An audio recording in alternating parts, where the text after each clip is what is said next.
उसामा, उसामा,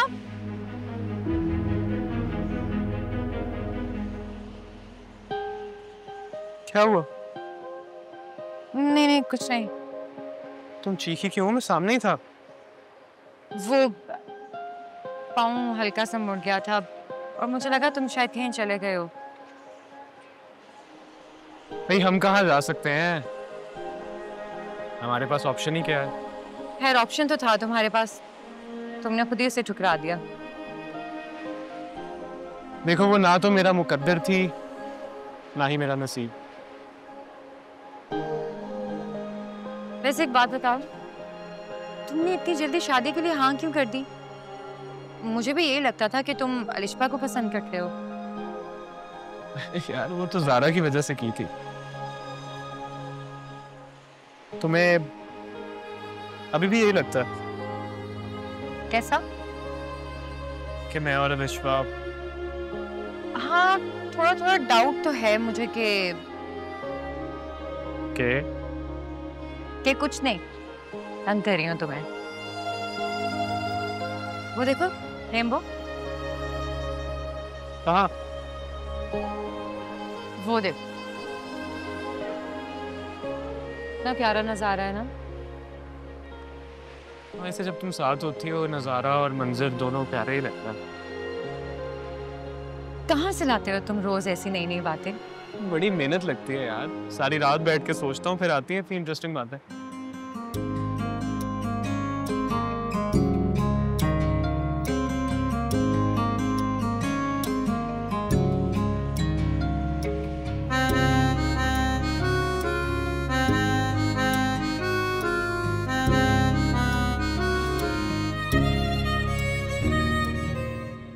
मैं वैसे आपसे एक बात कहूँ, जी। आप ना ओवर रिएक्ट कर रहे हैं और ओवर पोजेसिव हो रहे हैं। ऐसा कुछ भी नहीं है। सही। और कुछ? अरे मैं सच कह रही हूँ, मेरी ज़ारा से बात हुई थी। मेरे मना करने के बावजूद तुमने कॉल की? अरे बाबा, मैंने उससे बात नहीं की थी। बातों बातों में बस मैंने उससे पूछा था कि चल क्या रहा है, और मुझे पता चला है कि वो उसामा को इतनी इंपॉर्टेंस क्यों देती है। अच्छा, तो क्या रीजन है? मुझे भी तो पता चले। इरम का बड़ा भाई फवाद और उसामा बचपन के दोस्त थे, और शादी वाले दिन उसका एक्सीडेंट हुआ। उसामा ड्राइव कर रहा था। ये सब जानता हूँ, लेकिन शायद आप ये बात नहीं जानते कि फवाद के जाने के बाद इरम और उसकी फैमिली की हर जिम्मेदारी उसामा ने उठाई है। बहुत ख्याल रखा है। वो अपने आप को भूल गया। इरम अगर उसामा का हर वक्त नाम लेती रहती है तो वो इसलिए कि उसामा उसकी और उसकी फैमिली की बहुत केयर करता है। आप अपने दिल पे इतना बोझ मत दें। जैसा आप सोच रहे हैं ऐसा बिल्कुल भी कुछ नहीं है। और उसामा सिर्फ उसके बड़े भाई की रिप्लेसमेंट है और कुछ नहीं।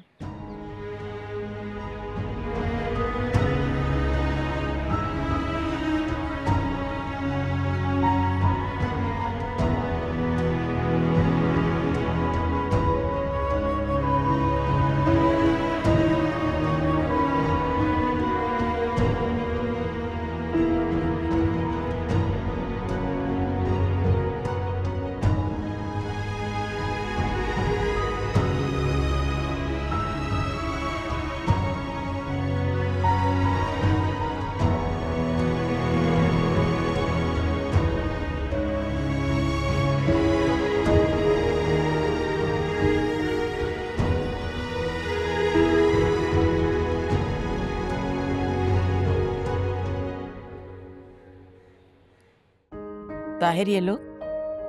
बस बस मॉम, मैं बस।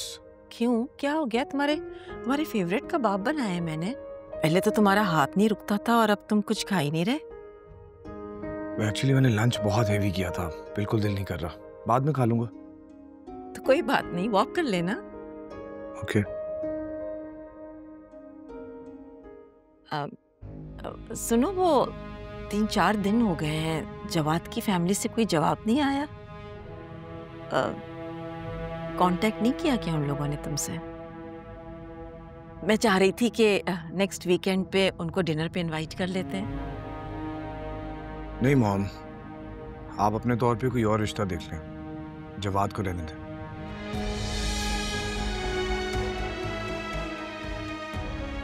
क्या मतलब? क्यों ताहिर, आपने तो बहुत तारीफ की थी उसके भाई की। क्या उसकी कहीं बात पक्की हो गई है? पिक्चर देख के मना कर दिया?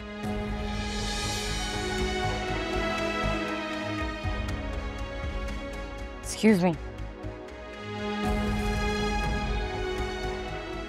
ज़ारा क्या हो गया तुम्हें? अगर उसको इंटरेस्ट नहीं है लिश्मा में तो क्या फर्क पड़ता? मैं अपनी बहन के लिए उससे बहुत बेहतर लड़का ढूंढूंगा। हद होती है। ठीक कह रहता है, मेरी बेटी में कोई कमी नहीं है, उसको एक से एक रिश्ता मिल सकता है। हम ये अरे गहरे लड़कों के साथ क्यों रिश्ता जोड़ने लगे उसका? मेरी बेटी के लिए तो कोई शहजादा होगा, शहजादा। इंशाल्लाह, इंशाल्लाह।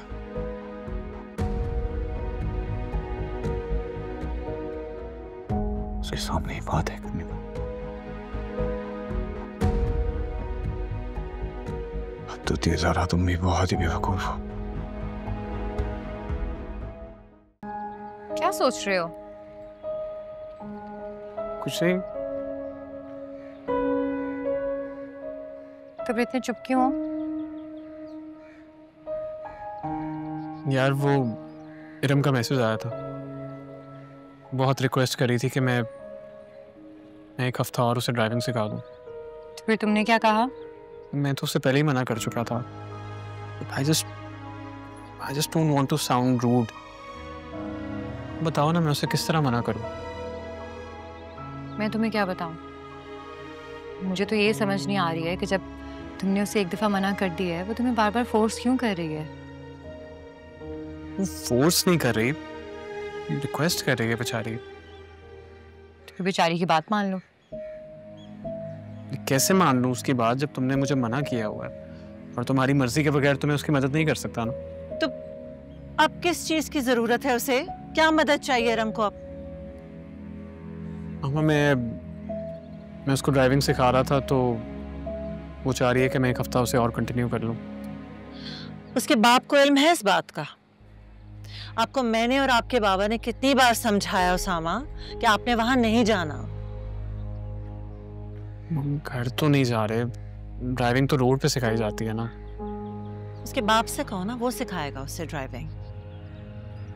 Mom, don't argue with me Usama. तुम जानते हो कि अगर उन्होंने इरम के साथ तुम्हें देख लिया तो कितना हंगामा करेंगे वो।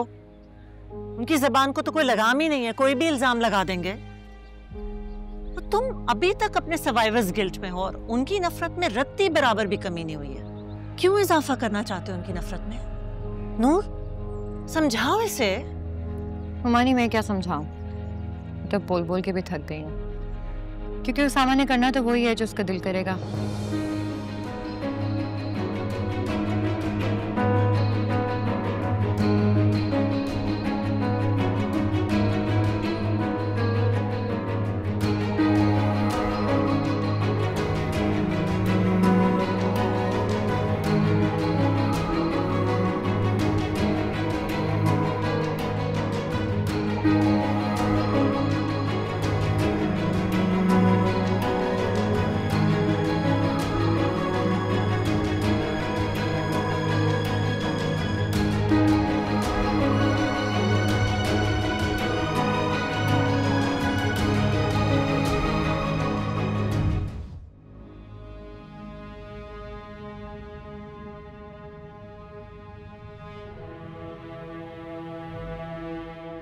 तुम क्यों हमेशा मामा के साथ मिल जाती हो?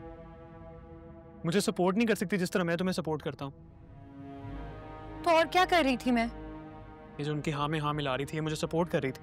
हाँ उसामा, मैं तुम्हें सपोर्ट कर रही थी। राइट। उसामा, तुम समझ क्यों नहीं रहे हो बात को? क्यों तुम चाहते हो कि कोई भी मसला बने, जबकि मैं तुम्हें खुल के एक बात बता चुकी हूँ कि तुम्हारा इरम से मिलना वो। तुम्हें क्या लगता है मैं इरम से मिलने के मौके ढूंढता हूँ? मैंने ऐसा नहीं कहा है कुछ। प्लीज बात का बतंगड़ मत बनाओ। बात का बतंगड़ तुम बना रही हो यार। यहाँ पता नहीं, शायद तुम इनसिक्योर हो रही हो। सामा, मेरी सारी फीलिंग्स ना तुमसे जुड़ी हैं। जब तुम मुझे ये एहसास दिलाओगे ना कि तुम्हारे लिए मैं इंपॉर्टेंट नहीं हूँ, कोई और इम्पोर्टेंट है, तो मैं इनसिक्योर फील करूंगी। मैंने आज तक तुम्हें कभी ऐसा फील कराया? मैं तो तुम्हारे लिए पूरी दुनिया छोड़ने के लिए तैयार हूँ यार। मेरी बात मान क्यों नहीं लेते हो? मैं 10 बार उसे मना कर चुका हूँ। अब वो हर छोटी छोटी बात पे मुझसे रिक्वेस्ट करेगी तो मैं क्या करूँ? मुझे भी शर्मिंदगी होती है। और अभी बात ही हुई थी ना, कुछ कर तो नहीं लिया था और तुमने मुंह बना लिया उस बात पे। मामा ने भी मुझे 10,000 बातें सुना दी हैं। तुम लोगों को अंदाजा भी नहीं है कि मैं किस अजियत से गुजर रहा हूँ। और फर्ज करो अगर अजाला करने के लिए। कितना अजाला करोगे उसामा? बस कर दो। तुम अपनी हैसियत से ज्यादा कर चुके हो उन सब के लिए। कब तक अपने आप को ब्लेम करते रहोगे? वो एक एक्सीडेंट था, किसी से भी हो सकता था। और उस एक्सीडेंट में तुम्हें भी तो चोट आई है ना। खुदा न खास्ता तुम्हें कुछ हो जाता तो। देखो उसामा, फवाद का जाना लिखा हुआ था। वो किसी से भी हो सकता था एक्सीडेंट। तुम्हें छोड़ के चला गया, लेकिन इसमें तुम्हारा कसूर नहीं है। उसके जाने की तकलीफ मुझसे ज्यादा किसी को नहीं होगी। लेकिन ये एक हादसा था। तुम खुद को कसूरवार ठहराना बंद कर दो, बस कर दो please.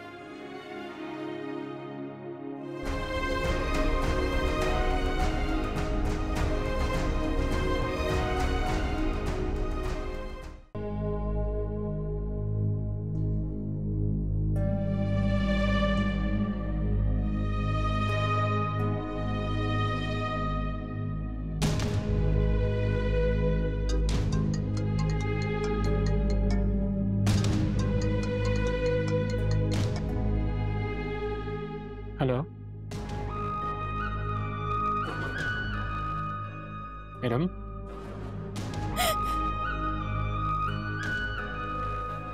Iram are you okay?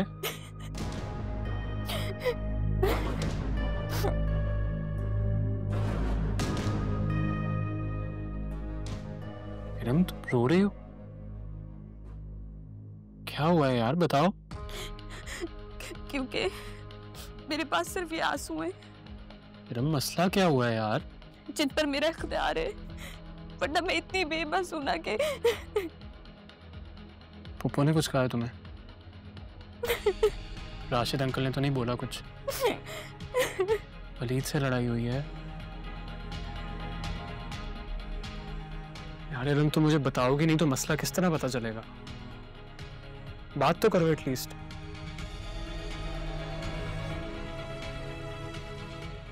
Iram तुम मुझे परेशान कर रही हो, प्लीज बोलो, मुझे बताओ क्या हुआ है।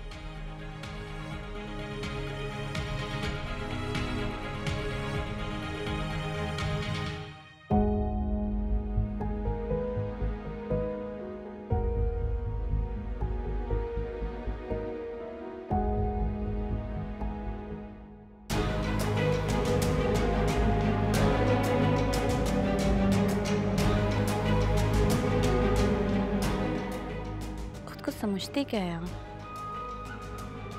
इतनी आसानी से तो मैं आपको जीतने नहीं दूंगी नूर आपी।